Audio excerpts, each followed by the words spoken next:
문단 표시 다 하셨죠? 네, 문단 표시 안 했으면 하시고. 총 5문단이에요. 첫 번째 문단부터 가볼게. 자, 일제강점기에 일본은 우리나라를 사회 경제적으로 수탈하려고 했을 뿐만 아니라 아예 민족을 말살하려고 했습니다. 그래서 우리가 민족 말살 정책 뭐 이렇게 이제 배우기도 하죠, 그치? 그 방법으로 일본은 1911년에 조선 교육령을 발표하여 일본어를 보급하고 1930년대에는 학교에서의 한국어 교육과 한국어 사용을 금지하였다. 1937년부터는 일상생활에서 한국어 사용을 금지하고 일본어만 사용을 했다는 거죠. 그래서 학교에서 막 한국어 사용하면 이제 막 선생님한테 맞기도 하고 막 이제 이랬다 하는데, 그래서 여기서는 일제강점기 때 민족 말살 정책을 펼쳤다라는 내용 첫 번째 문장이 중심 문장이고요. 핵심어 일제강점기예요. 이러한 상황에서 우리말을 지키는 일이 쉬운 일이 아니었다라는 거야. 하지만 우리나라 사람들은 우리말을 지키기 위해서 노력을 했는데, 과학계에서도 순수한 우리말을 지키기 위해서 치열하게 싸웠던 사람들인데, 이들이 바로 조선박물연구회라는 거지. 이들은 순수 조선인들로 구성되어 있으며 우리 땅에 자란 동식물에 한글 이름을 붙이기 위해서 노력을 했대. 그래서 핵심어 조선박물연구회. 박물학이란 동물학, 식물학, 광물학, 지질학 통틀어 있는 말로 본디 천연물 전체에 걸친 지식을 기록하는 것을 목적으로 한 학문인데, 특히 동물과 식물의 표본, 특성, 분포를 통합적으로 다루는 박물학자들은 박물학의 특성상 새로운 동물이나 식물이 발견됐을 때 이름 붙이는 데 중점을 둔대요. 그래서 여기서는 박물학에 대한 설명 나오네요. 그래서 빈칸도 박물학입니다. 박물학의 개념이에요. 우리말 탄압이 심해지는 상황에서 새로 발견된 생물에 우리말 이름을 붙이기는 어려운 일이었는데, 하지만 이 조선박물연구회 사람들은 조선식물향명집이란 책을 발간하여 우리말로 된 동식물 이름을 붙이기 위해서 노력했다라고 하네요. 그래서 여기서 조선식물향명집은 우리나라 사람들의 손으로 식물을 과학적인 방법에 따라 배열하고 또 우리나라 식물의 표준명을 정한 최초의 일이라는 의의가 있대. 그래서 조선박물연구회에서는 일본인 한자 이름인 야인과라는 이름을 불렸던 야생화에 멀굴이라는 말을 붙이기도 했고, 갈참나무라는 일본인이 잘못 붙인 이름에 굴참나무라고 바로잡기도 했다라는 거죠. 그래서 여기서는 어떤 활동했는지 예시가 나오네, 그죠? 그래서 여기서는 4문단의 요약은 조선박물연구회에서 뭘 편찬했다? 조선식물 향명집 편찬했다라는 내용이네요.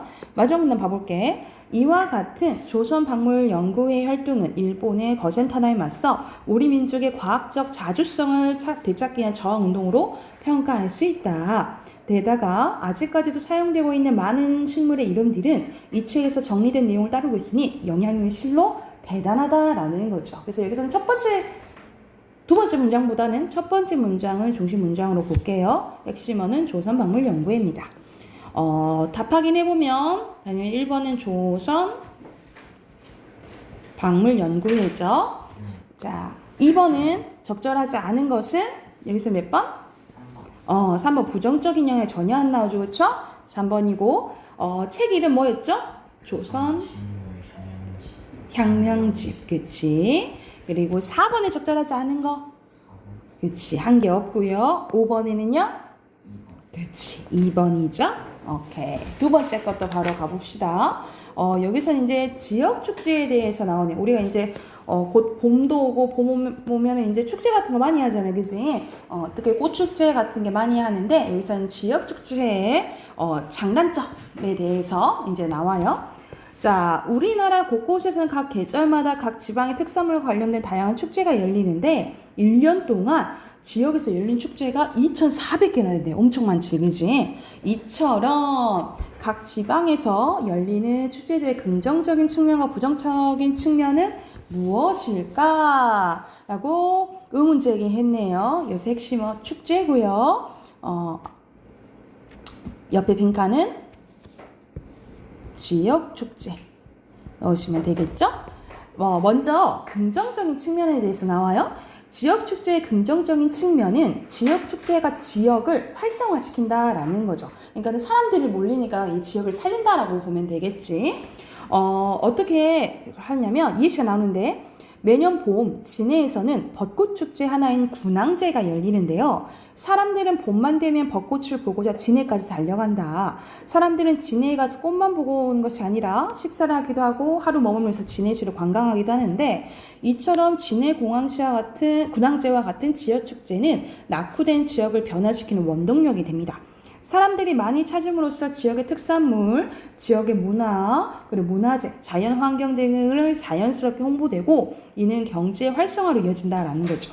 대부분의 지역축제의 목표가 많은 관광객들이 그 지역을 방문하게 하여 이를 통해 경제와 지역을 활성화시키려는 것임을 고려하면 진해공항제는 이와 같은 목표를 잘 부합하는 축제라고 볼 수 있다라는 거지. 그래서 이제 우리 특히 벚꽃 축제 되게 많잖아. 거기 가서 이제 사람들 먹거리 사 먹기도 하고 이제 그런다라는 거죠.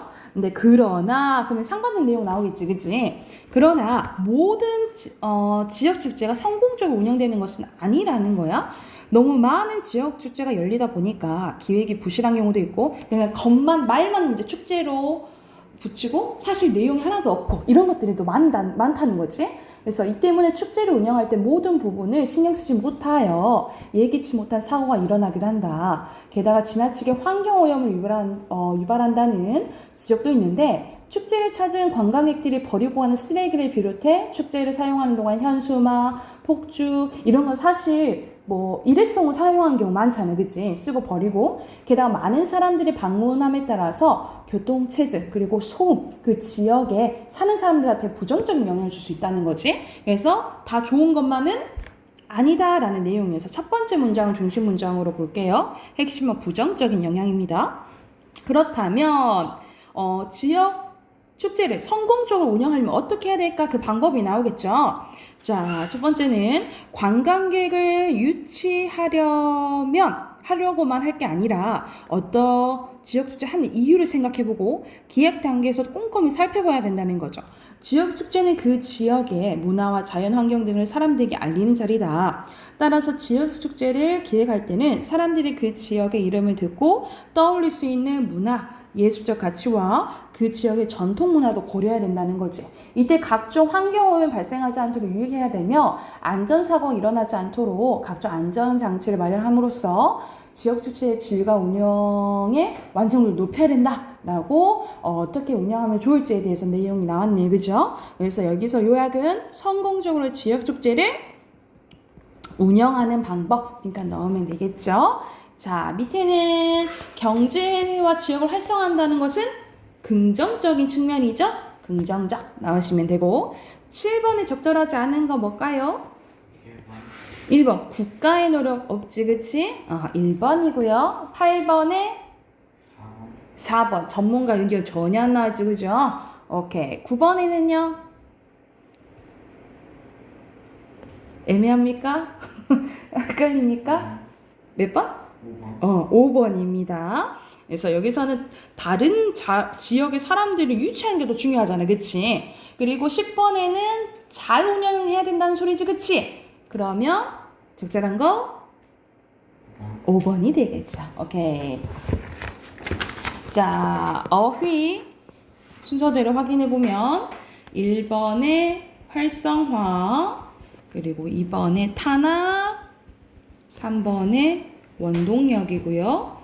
4번에 변천, 5번에 들어맞다, 그리고 6번에 없애다, 그리고 7번에 이바지하다, 그리고 8번에 표본, 9번에 치열, 10번에 낙후, 그리고 11번에 유발이에요. 그리고 순서대로 기역, 디귿, 니은, 릴 표시하시면 되겠죠. 오케이. 다 했으면 우리 문학 꺼내 봅시다.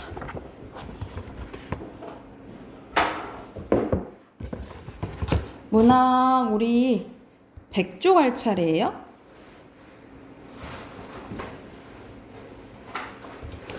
벌써 세 자릿수 됐네요. 그러니까요. 괜찮은데. 괜찮아. 자, 100쪽 보면은 우리가 소설 이제 들어갔잖아. 소설 중에 고전 소설에 대한 이제 내용이 나와요. 그래서 네? 아, 선생님이 100쪽이 아니구나. 12대에 할 차례죠.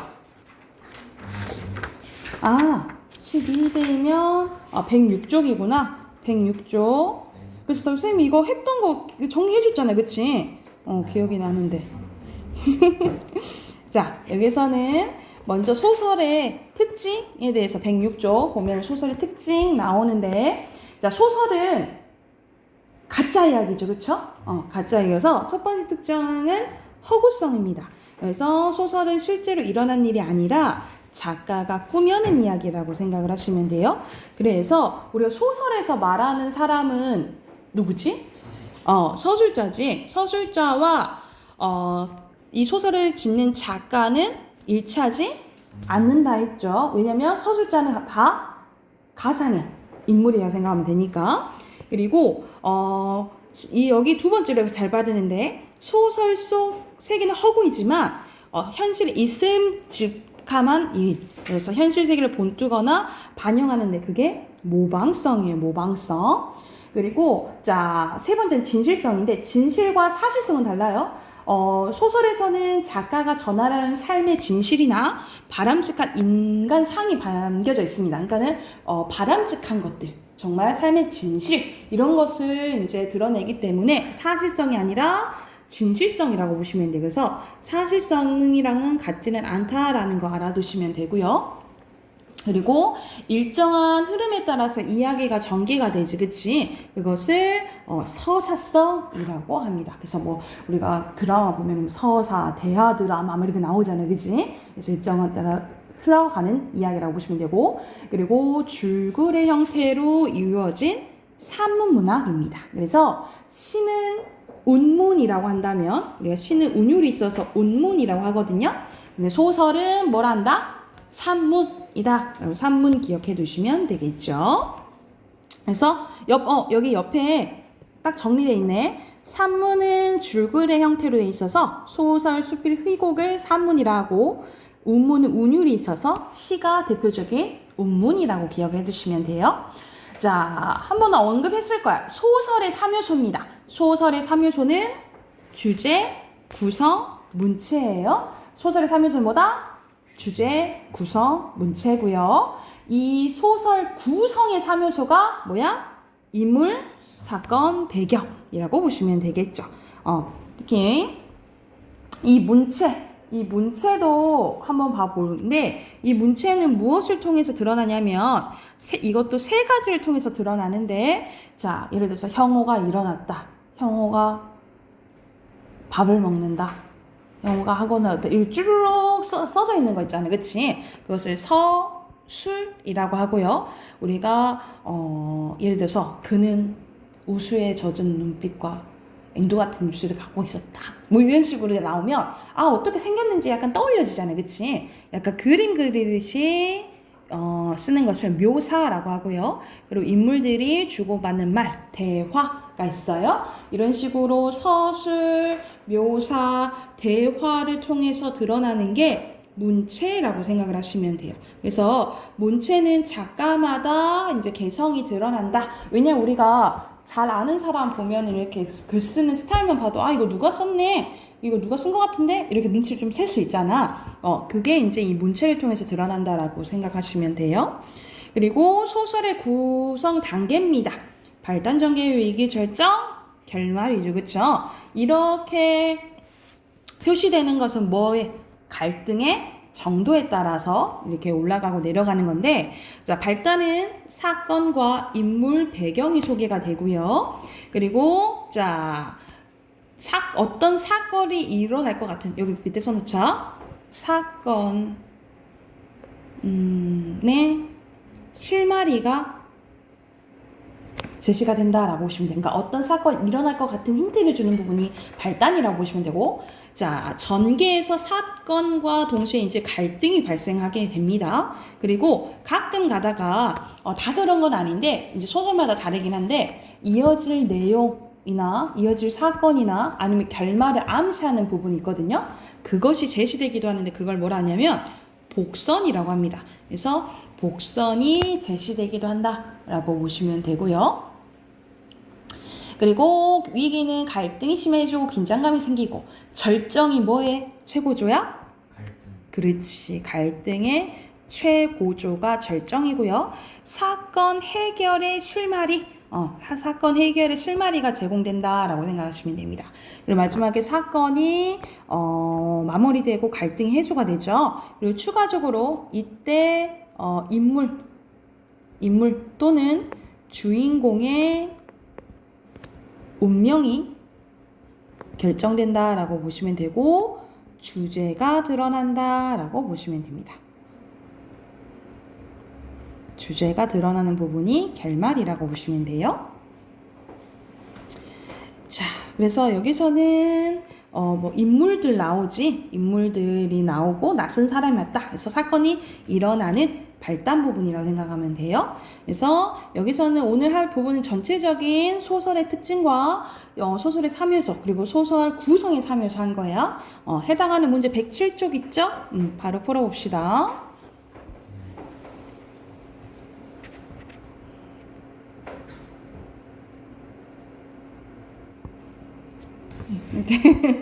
답하긴 해봅시다.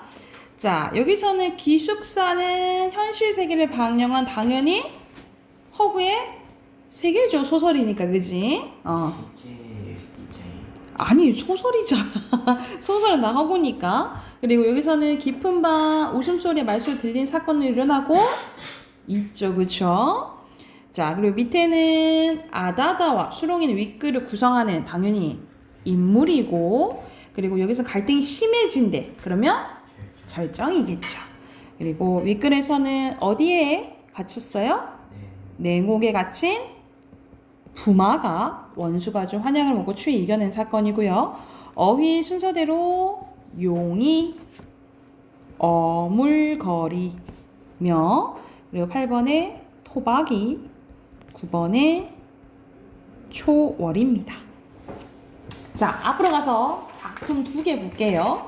자, 먼저 102쪽 보면은 기억 속의 들꽃이라는 작품이 나와 있는데 말 그대로 이제 기억 속의 들꽃, 그러니까 추억을 약간 회상하는 이야기로 생각하시면 되겠죠. 여기서는 이제 내가라고 해서 1인칭이 이제 나오는데 왜? 내가 나라고 나오잖아요. 내가의 나. 1인칭 여기서는 소녀가 주인공이에요. 명선이라는 소녀가 주인공이어서 결과적으로 시점은 1인칭 관찰자 시점이에요. 1인칭 관찰자 시점이고 여기서 시대적 배경은 6.25 전쟁입니다. 그래서 6.25 전쟁으로 인해서 얼마나 개인적 인간이 피해를 보는지 얼마나 아픔을 겪는지 그거에 대한 내용이라고 생각하시면 돼요. 자, 내가 소녀를 처음 발견한 것이 한나절에 끝나버린 그 우스꽝스러운 피란길에서 이 피란길이라는 단어를 통해서 시대적 배경을 알 수 있겠죠. 시대가 이제 6.25 전쟁 때다라고 보시면 돼요. 그 다음 이튿날이었는데 아침이었대요. 마을엔 벌써 낯선 깃발이 펄럭거리고 있었다. 마을 사람들이 제 너머 학교에 향해 몰려가고 있었는데 나는 삽장을 젖히고 골목길에 나섰다. 예! 생판 모르는 녀석이 간드러진 소리로 나를 부르고 있었다. 주제꼴은 꾀재재해도 곱살스러운 얼굴에 꼭 계집애처럼 생긴 녀석이었다. 그러니까 겉모습만 봐서는 여자인지 남자인지 잘 몰랐다는 거지, 그치? 우선 생김새에서 풍기는 어딘지 모르게 도시 아이다운 냄새가 나를 당황토록 만들었대. 더구나 사람을 부르는 방식부터가 우리하고는 딴판이었다. 그처럼 교과서에서나 보던 서울 말씨로, 그러니까 서울이었다는 거죠. 나를 부르는 아이는 아직 마을에 한 명도 없었던 것이다. 왜 놀라니? 내가 무서워 보이니? 조금도 무섭지 않았대. 다만 약간 얼떨떨한 기분일 뿐이었다. 피라민이 줄을 읽는 동안 갖가지 귀에 선 말씨들을 들어왔으나 녀석처럼 그렇게 착 감기는 목소리에 겁없는 눈짓을 던진 아이는 처음이었대. 녀석은 토박이 아이들이 피라미 아이들한테 부리는 텃세가 조금도 두렵지 않는 모양이었다. 너희 엄마 집에 계시지? 내가 잠시 어물거리는 사이에 녀석은 계속해서 계집애처럼 앵앵거리며 앞으로 다가왔는데 나는 얼굴이 끄덕였대. 어쩌면 또 굶을 때 배고파 죽겠다. 엄마 댁 가서 밥 좀 달래자. 한소 이런 식으로 성격이 아주 되게 적극적이고 화통한 이제인 거죠. 오히려 녀석이 앞장을 서고 내가 그 뒤를 따랐는데 나는 녀석의 바지 주머니가 볼록한 것을 보았대. 걸음을 옮길 적마다 볼록한 주머니가 연방 덜렁거리고 있었는데 그러니까 뭔가 이제 안을 가지고 있었다는 거죠. 틀림없이 간밤에 누구네 밭에서 서리한 설익은 참외 아니면 감자. 그러니까는 이렇게 동그란 걸 뭐 갖고 있었다라고 이제 얘기를 하는 거죠. 자, 중요한 부분 줄거리입니다. 녀석을 집에 데려가자 어머니는 나를 나무라고 녀석을 쫓아냅니다. 왜냐면 여기 전쟁통에 아무래도 힘든데 이상한 이제 외부 사람 데리고 온 거 혼난 거지. 근데 그 녀석은 어머니를 불러서 노란빛 같은 반짝이는 것을 내미는데 그게 뭐냐? 그거 금가락지 아니냐? 우리가 항상 경기가 어렵고 하면은 금이 제일 중요하잖아. 그치? 현금은 가치가 왔다 갔다 하니까 금도 마찬가지긴 하지만 거의 이제 전세적으로 통용되는 금이죠. 그래서 금가락지를 딱 내민 거야. 말이 채 끝나기를 전에 금반지는 어느새 어머니의 손에 건너가 있었다. 솔개가 병아리를 채듯이 직유법 나왔네요.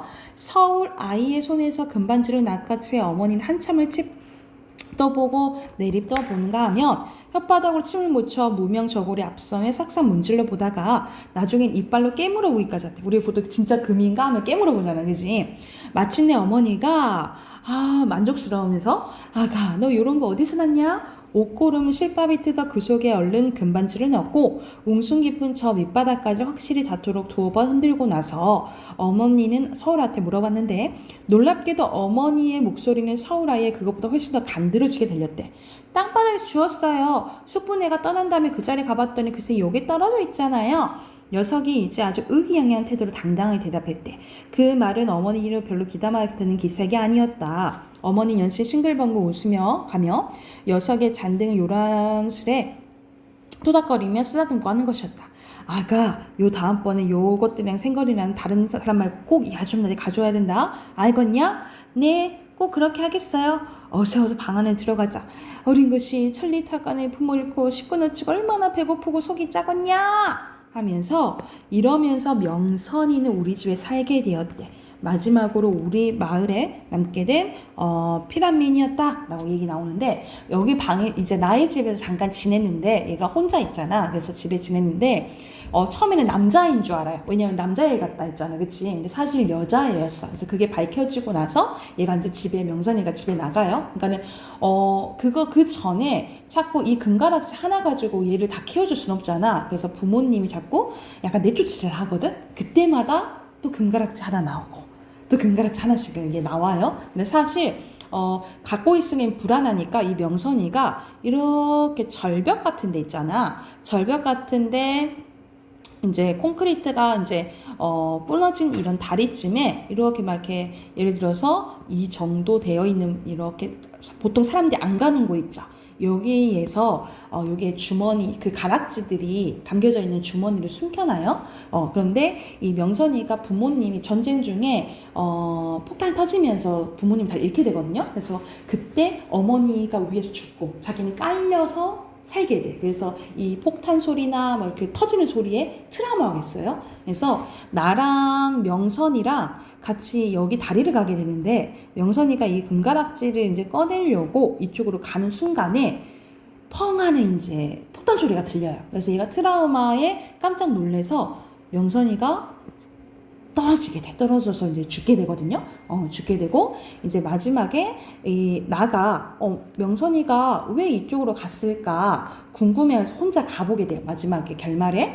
그래서 여기를 꺼내는데 그 순간 가락지가 담겨져 있는 주머니를 놓치게 돼요. 놓치게 되면서 끝나게 되거든요. 그래서 그때는 이제 떠올리면서 끝나게 되는 그 이야기라고 생각하시면 돼요.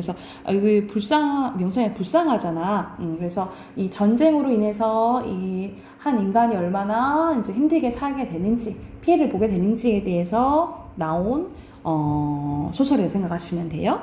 그래서 여기서 중심인물은 나랑 명선이죠. 나랑 명선이 또 어머니도 나오죠. 그리고 배경은 골목길과 이제 나의 집으로 가게 되고, 그리고 시대적 배경은 6.25 전쟁 중이라고 했죠. 그래서 이 소설의 주제는 전쟁으로 인한 명선이의 비극적인 삶 또는 인간성을 파괴하는 전쟁의 폭력성에 대해서 얘기했다라고 보시면 돼요.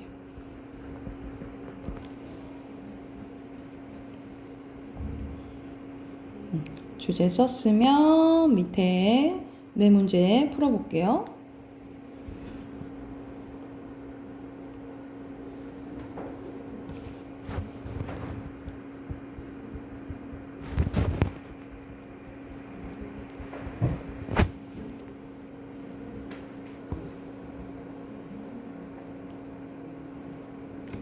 확인해 볼까요? 1번에 명선, 피란민. 2번에 알맞은 거요? 3번. 3번에 아닌 거? 오케이, 4번이고. 마지막 뭐예요? 금반지. 그치. 자, 한 장 넘겨서. 자, 돌다리라는 작품인데, 여기서 이제 돌다리가 의미하는 거에 대해서 이제 생각을 해 두시면 돼요. 여기서는 약간 이제 가치관 차이가 나오는데, 말 그대로 우리가 세대가 이제 바뀌게 되면 우리가 기성세대랑 신세대의 가치관 차이가 나잖아. 이것도 이제 가치관 차이에 대해서 나온 이야기라고 보시면 돼요.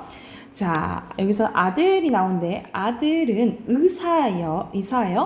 의사의 아들은 마치 환자에게 치료 방법을 이르듯이 냉정히 차근차근 이야기를 시작했는데, 그러니까 도시에서 살던 아들이 이제 부모님 집에 와가지고 이제 하는 말이라 생각하면 돼. 외아들인 자기가 부모님을 진작 모시지 못한 것은 잘못이고, 한 집에 모이려면 자기가 병원을 버리기보다는 부모님이 농토를 버리시고 서울로 오시는 것이 순리인 거. 그러니까는 여기서 이제 시골에서 일하시는데 오히려 서울로 오세요라고 얘기를 하는 거야. 그리고 병원은 나날이 환자가 늘어가는 입원실이 부족되어 오는 환자의 3분의 1밖에 수용 못하는 거. 지금 시국에 큰 건물을 새로 짓기가 거의 불가능한 일인 거. 그리고 마침 교통 편리한 자리에 3층 양옥 하나가 나온 거. 인쇄소였던 집인데 전체가 콘크리트여서 방화, 방공으로 가치가 충분히 있는 거. 3층은 살림집과 직공대 합숙실로 꾸미었던 것이라 입원실로 변장하게 용이한 거. 그리고 각 층에 수도 가스가 다 들어와 있고, 그러면서도 가격은 좀 괜찮았다는 거지, 그치? 근데 염화기는 32,000원이었다라는 거야. 그러니까 이런 거 말하는 다 이유는 뭐겠어? 돈이 필요하다. 이제 부모님께 얘기를 하는 거야. 지금의 병원을 팔면 아마 15,000원쯤 이제 받겠지만, 그것은 새 집을 고치는 데와 수술수의 기계를 완비하는 데 다 들어갈 것이니 집값만 32,000원이 따로 필요하다 이 말이야. 그래서 시골에 땅을 둔 데 1년에 고작 3,000원 실리가 떨어질지 말지, 하지만 땅을 팔아다 병원 확정하면 적어도 1년에 10,000원 하나씩 이익을 뽑을 수 있다고 자신 있는 거. 돈만 있으면 땅은 이담하이라도 서울 가까이 얼마든지 좋은 곳으로 살 수 있다라고 얘기를 한 거야. 그러니까는 부모님이 말 그대로 뭔 거야? 부모님이 가지고 있는 땅을 팔아서 자기한테 투자를 하라라고 이제 얘기를 하는 거예요. 그래서 이제 아버지가 듣고 점심이나 먹어라. 나도 좀 생각해봐야겠다 하고 게을러 나갔고, 떨어졌던 다리돌을 올려놓고 들어와 그도 점심방을 받았대요. 점심을 찾으면서 이 얘기를 하셨다는 거죠. 요즘 사람들 힘도 줄었나 봐. 그 다리 처음 놓을 때 내가 어렸을 때 봤을 때 불과 연화문에서 거들던 돌인데 장사 수십 명이 한낮을 씨름하다니 하고 이제 돌다리를 이제 고치고 있는데, 나무 다리가 있는데 그 돌다리는 왜 고치냐 이 말이야. 너도 그런 소리 하는구나. 나무가 돌만하다든 너 그 다리에서 고기 잡던 생각도 안 나니? 그러니까 그 돌다리에는 이 가족에 뭐가 있는 거야? 추억. 그렇지. 서울서 공부할 때 그 다리 건너서 떠나다 생각 안 나니? 시체 사람들은 모두 인정이란 게 사람한테는 쓰는 줄 알더라. 내 할아버님 산소에 상도를 그 다리로 건너보다 모셨고, 내가 천장에 끼고 그 다리를 그릴로 댕겼다. 네 어미도 그 다리를 가마타고 내 시집왔고 나 죽건 그 다리로 건네다 묻어라. 난 서울 갈 생각 없다. 라고 얘기를 하는 거죠. 그러니까 아버지는 여기에 이제 돌다리 의미 들고 이 약간 전통적인 가치관 그리고 이제 답이나 땅이나 그냥 다리와 땅이 아니고 자기가 살아왔던 삶이 이제 반영돼 있다라고 생각을 하는 거죠. 네, 천금이 쏟아진대도 난 땅은 못 팔겠다 라고 하는 거야. 내 아버님께서 손수 이룩 거시는 걸 내 눈으로 본 바치고 내 할아버님께서 손수 피땀을 흘려 모으신 돈으로 장만하신 논일이야. 너 돈 있다고 어디가 느르지돈 같은 게 있고 독지 작박 같은 걸 사 느르지 논둑에 선 느티나무는 할아버지께 심으신 거고 저 사랑 마당에 은행나무는 아버님께 심으신 거다. 그 나무 밑에를 설 때마다 난 그 어른들 동상이나 다름없는 경건한 마음으로 우러보곤 한다. 이거랑 똑같은 데를 어디에서 살 수 있냐? 라고 얘기를 하는 거지. 땅이랑 어떻게 이해를 따져 사고 팔고 하느냐? 땅 없어 봐라. 집이 어디 있으면 나라가 어딘 줄 아니? 땅이란 천지 만물의 근거야. 돈 있다고 땅이 뭔지도 모르는 욕심만 내 문서 쪽으로만 사 모게 하는 사람들. 돈놀이처럼 별리만 생각하고 제 조상들의 그 땅과 어떤 인연이란 건 도저히 생각하지 않고 헌시작 버리는 사람들. 난 다 내 눈엔 괴이한 사람들밖에 배지 않더라. 그러니까는 똑같이 땅이라고 생각하면 아들은 그냥 물질적인 거, 이제 물질적인 가치관을 중시한다면 아버지는 정신적인 가치관을 이제 중요시하는 거죠, 그렇죠? 창섭, 아들이면 창섭이요. 창섭은 입이 얼어 버리었다. 손만 부비었다. 자기의 생각은 너무나 자기 생각뿐이었구나라는 걸 깨닫게 되었대. 땅에는 이해를 초월한 일종의 종교적인 신념을 가진 아버지에게 아들의 이단적인 계획이 용납될 리 만무였다라는 거죠.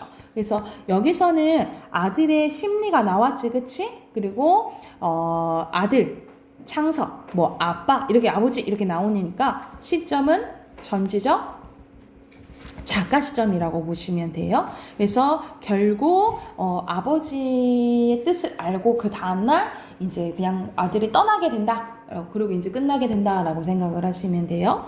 그래서 여기서 이제 중심 인물은 아들과 아버지죠. 빈칸 넣으시고 배경은 이제 집에서도 이제 대화를 하고 있지. 그래서 결과적으로 여기서 이제 주제는 가치관 차이라 했잖아, 그지? 그래서 밑에 주제 쓸게. 주제는 땅의 진정한 의미와 물질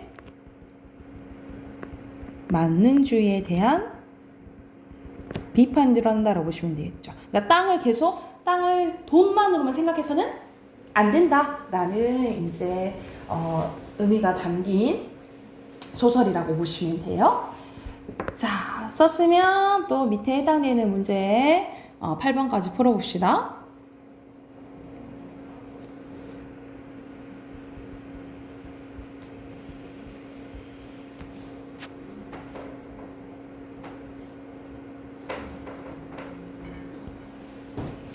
자, 5번의 순서대로 아버지 땅, 6번에 몇 번?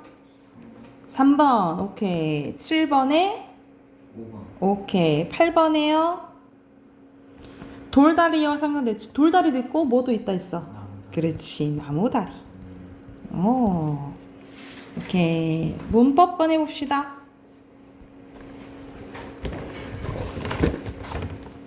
시간이 잘 가지? 시험 보고 지금 시간이 잘 가지? 시험 보고 시험 보고 지금 시간이 많이 남았어요. 많이 남았다고? 근데 시간 딱 오늘 빨리 가는 것 같은데? 아니 그 단어 시험이 생각하는. 자, 109쪽. 그 30분까지는 쉬는 시간. 자, 109쪽 봐볼게요. 여기서는 우리 이제 발음하고 있는데 다음 주 화요일 날 또 월말 평가 볼 거예요. 다음 주 화요일에는 문장 성분 앞에 있죠. 문장 성분이라 우리 이어진 문장이라는 문장 했었잖아, 그치? 문장 성분 볼게요. 그래서 문장 성분 시험 본다라고 생각하면 되고 선생님이 목요일 한 번 더 얘기해 줄게. 근데 그것보다 중요한 게 있어요. 어떤 거요? 29일 날 쉬어요. 29일 날 왜 쉬어요? 29일 그 윤달 윤달이랑 무슨 상관이? 아, 29일 있구나. 오, 무슨 상관이에요? 상관없어요? 영어는 쉬던데. 우리는 그때 쉬었잖아. 설날 전에 쉬었잖아요. 토요일만은 이틀 쉬었을 거 아니에요. 그거는 이제 3월에 다 해요. 3월이 5주인데 3월에 수업 다 해요.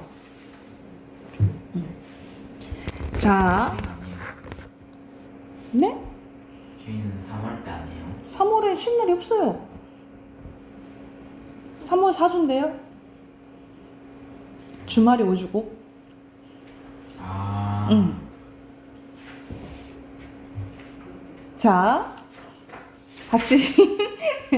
받침 히읗 봐볼게. 받침의 히읗 발음은 이제 환경에 따라 달라지는데, 받침으로 히읗은 단독으로 발음될 때 또는 뒤에 오는 의문과 결합할 때는 여러 가지 소리를 변하게 됩니다. 그래서 첫 번째, 받침이 어말에 오는 경우에는, 그러니까 말 그대로 받침 그냥 왔을 때 있잖아요. 단독으로 발음할 때는 무엇으로 발음난다? 디귿으로 발음나요. 그래서 이거를 우리가 들이 히읗으로 발음하는 경우가 많은데 어떻게 발음해야 된다는 거야? 히읗. 히읗이에요. 히읗. 자, 그리고 받침 히읗이 기역, 디귿, 지읒으로 시작하는 말과 결합하는 경우에는 각각 키읔, 티읕, 치읓으로 발음이 납니다. 이게 무슨 현상이냐면 이렇게 만나서 줄어든다라고 해서 원래는 자음 축약 현상이에요. 자음 축약 현상으로 원래는 히읗과 기역, 디귿, 지읒, 비읍이 만나면 각각 키읔, 티읕, 치읓, 피읍으로 만나는 현상이 피읍으로 된 현상이 자음 축약이거든요. 그래서 같은 말로 거센 소리 대기라고 해요. 이게 이제 정리되면 이런 식으로 좋고 넣고 좋다 넣다 좋지 넣지 이런 식으로 각각 발음이 된다라고 보시면 돼요. 자, 그래서 옆에 설명되어 있죠. 축약 현상 중 하나다라고 이제 설명되어 있고요. 그리고 받침 히읗이 시옷으로 시작하는 말과 결합하면 쌍시옷 된 소리가 납니다. 된 소리. 그래서 봐보자. 어떻게 돼? 둘이 합치면 조소 그리고 다소 이렇게 돼서 둘이 만나면 무엇을 발음한다? 쌍시옷을 발음한다라고 보시면 되고, 히읗이 니은과 결합하는 경우에는 니은 소리를 나는데 좋네 놓는 이렇게 된다라는 거야. 그러니까 원래는 어떻게 됐냐면, 자, 놓는 한번 봐볼게. 선생님이 아까 전에 히읗은 원래 혼자 쓰이거나 뒤에 자음이 오면 어떻게 발음한다고? 디귿으로 발음한다 했죠, 그쵸? 그래서 음절의 끝소리 규칙에 따라서 처음에 놓는 이렇게 되고 디귿과 니은이 만나잖아요. 그러면 이 디귿이 니은으로 바뀌는 비음화가 일어나요. 그래서 놓는 이렇게 발음이 되는 거거든.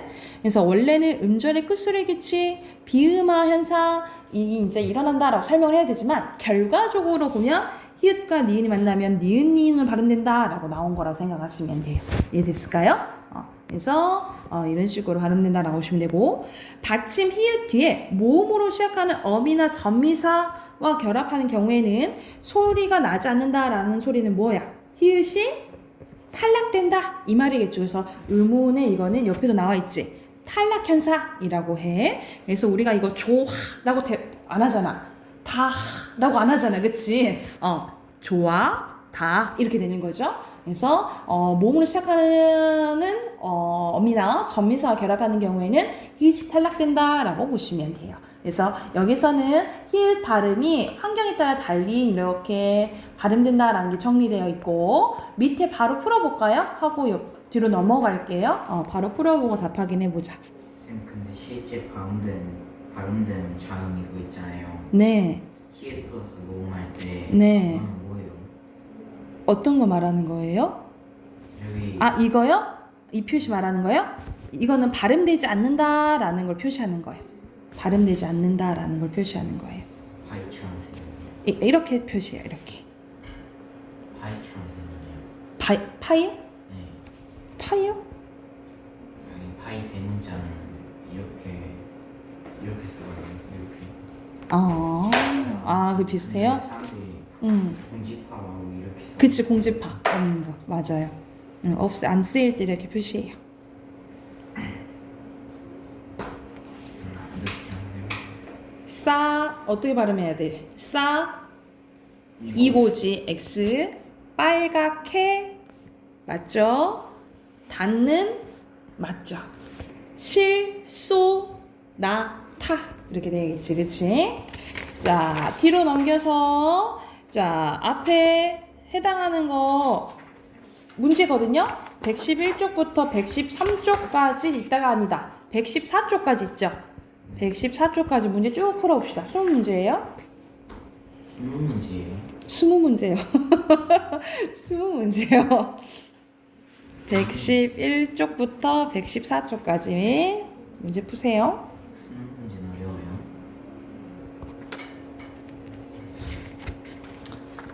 형우야, 덜 풀었죠? 114쪽까지 숙제로 해오자. 숙제로 해오고 다음 시간에 답하긴 할게요. 그거랑 틀린 단어만 써오세요.